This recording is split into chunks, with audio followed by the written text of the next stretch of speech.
अस्सलाम वालेकुम dear viewer, आज का टॉपिक है कीना और बुग़्ज़। लेकिन चलें कीना और बुग़्ज़ को डिफ़ाइन हम कर लेते हैं कि व्हाट इज़ हेट्रेड।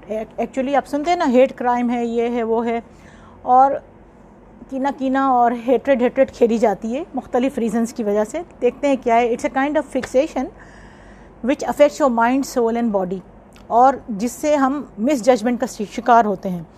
तो इसमें इसके जो रीज़न्स होते हैं, क्या रीज़न्स होते हैं जिसकी वजह से किसी का कीना या बुग़्ज़ आपके दिल में रह जाता है। देखें, कच बहसी, आर्ग्यूमेंटेटिव होना, not for the sake of argument, बस मैं ना मानने वाली एक पॉलिसी के ऊपर अड़ जाना, दूसरों का मजाक उड़ाना, तो उससे भी लोगों के दिलों में ग्रीवेंस रह जाती है, because they could not react. Greed होना, एक्सपेक्टेशंस होना। और ये जो मैं बात कर रही हूँ, ये बातें ये है कि ऐसी भी हेट्रेड होती है जो कि अल्लाह से भी नऊज़ुबिल्लाह रिलेटेड हो जाती है कि अगर एक्सपेक्टेशन पूरी नहीं हुई, दुआ पूरी नहीं हुई, इस्लाम मादी कामयाबी की ज़मानत नहीं देता। तो इसलिए हमें सब्र से चलना पड़ता है। और यानी जो हमें जो एनवी होती है दूसरों से, उसके रिज़ल्ट में भी ये हेट्रेड हमारे दिल में घर कर लेती है। सोर्स क्या है, आती कहाँ से है?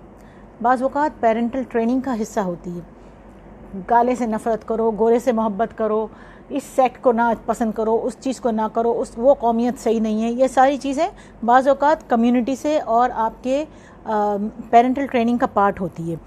द मेन पार्ट इज़ कि आप इसको रिकग्नाइज़ करें। देखें, everybody has come in this world with his own individuality marks. आप अपनी अच्छाइयों को जब देखेंगे, अपनी स्ट्रेंथ्स को बढ़ाएंगे, there will be no comparisons.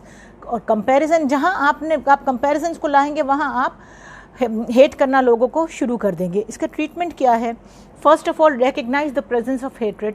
और सारी चीज़ों की जो कुंजी होती है ना, जिससे आप ये सारी नफ्स की बीमारियों को एड्रेस कर सकते हैं, that is compassion. Replace it with compassion.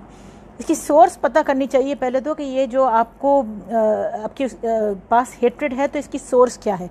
उस सोर्स को दूर करने की कोशिश करें and replace it with compassion. और जैसा कि मैंने बताया कि अपनी स्ट्रेंथ्स को जानिए, और अगर सेल्फ हेट्रेड भी है तो इन सब चीज़ों से निकल जाएगी। अपने लिए भी बाज़ औक़ात हम लोग अपने आप को फॉरगिव नहीं कर पाते हैं, बहुत परफेक्शनिस्टिक स्टैंडर्ड्स बना के बैठ जाते हैं।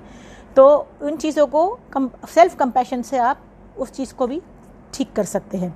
दर्जे बदर्जा इस्लाह करें। जिन रिश्तेदारों से आपको बुग़्ज़ आपके दिल में बैठ गया है, देखें, जिस दिल में बुग़्ज़ बैठ गया, कीना बैठ गया, तो दिल तो खुदा का घर होता है। फिर खुदा का जो घर है, उसको आपने गंदा कर दिया, तो वहाँ खुदा कैसे रहेगा?